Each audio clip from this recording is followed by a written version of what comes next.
Well, today I want to continue our conversation by looking at verse 14 in Proverbs. And the text reads this way. It says, from the fruit of their lips, people are filled with good things, and the work of their hands brings them reward. You know, we live in a culture that's very invested in doing, and we like things that have a clear metric to them. In other words, can we measure them? Can we count them? Can we put them in a frame and hang them on the wall?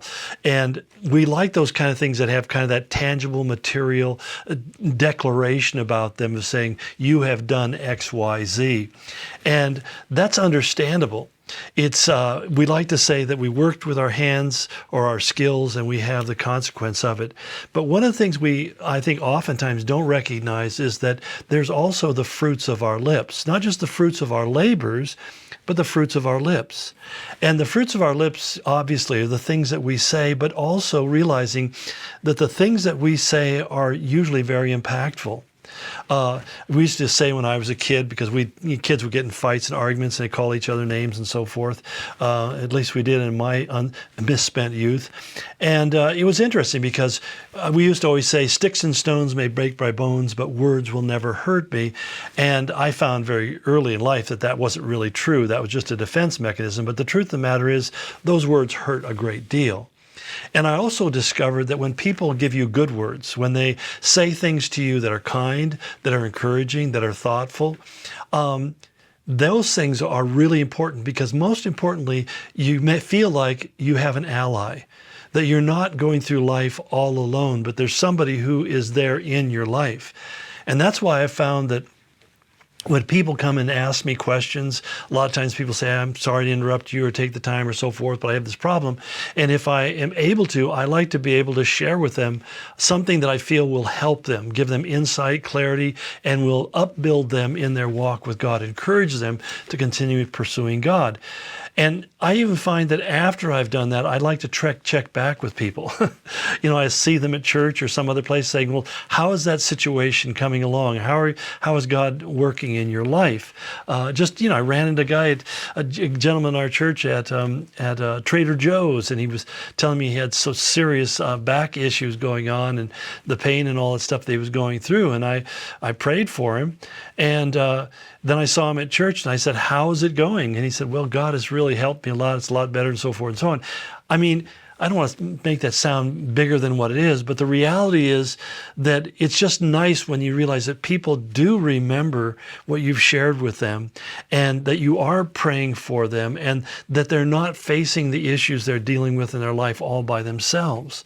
So when you take the time just to write a note or to send a quick message, on the internet even, and saying, hey, I'm praying for you, I want to know how it's going, or even leaving a voice message and saying, hey, let's talk and update me when you get a chance.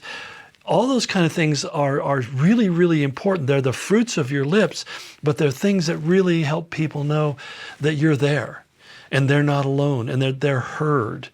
I mean, how many people have you talked to who feel like nobody's there to listen to them or to even pay attention to them when they're talking about difficult things or struggles in their life? That's part of the whole thing. I mean, one of the biggest criticisms my wife always would give to me is saying, are you paying attention to what I'm saying? And I have to admit, sometimes I'm not. And sometimes I'm getting that plate where the TV's on, I can't hear what she's saying, so I have to turn the TV off, say, can you say it again? Because I couldn't understand what you were saying.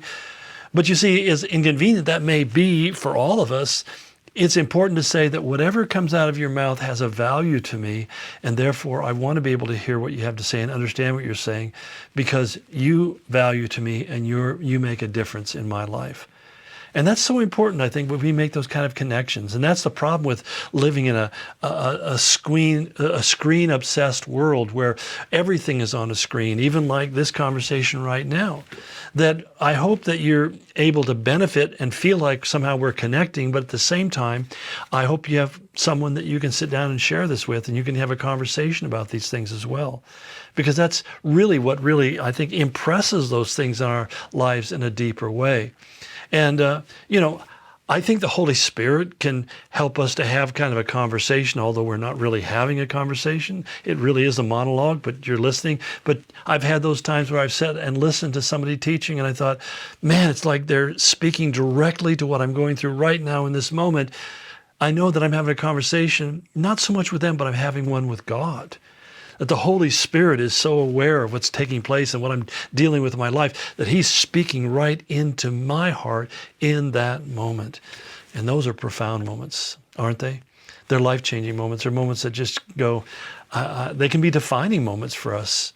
And I've had so many of those over the years where there was just things I felt God spoke to me, and they'll be with me for the rest of my life until I go home and to heaven.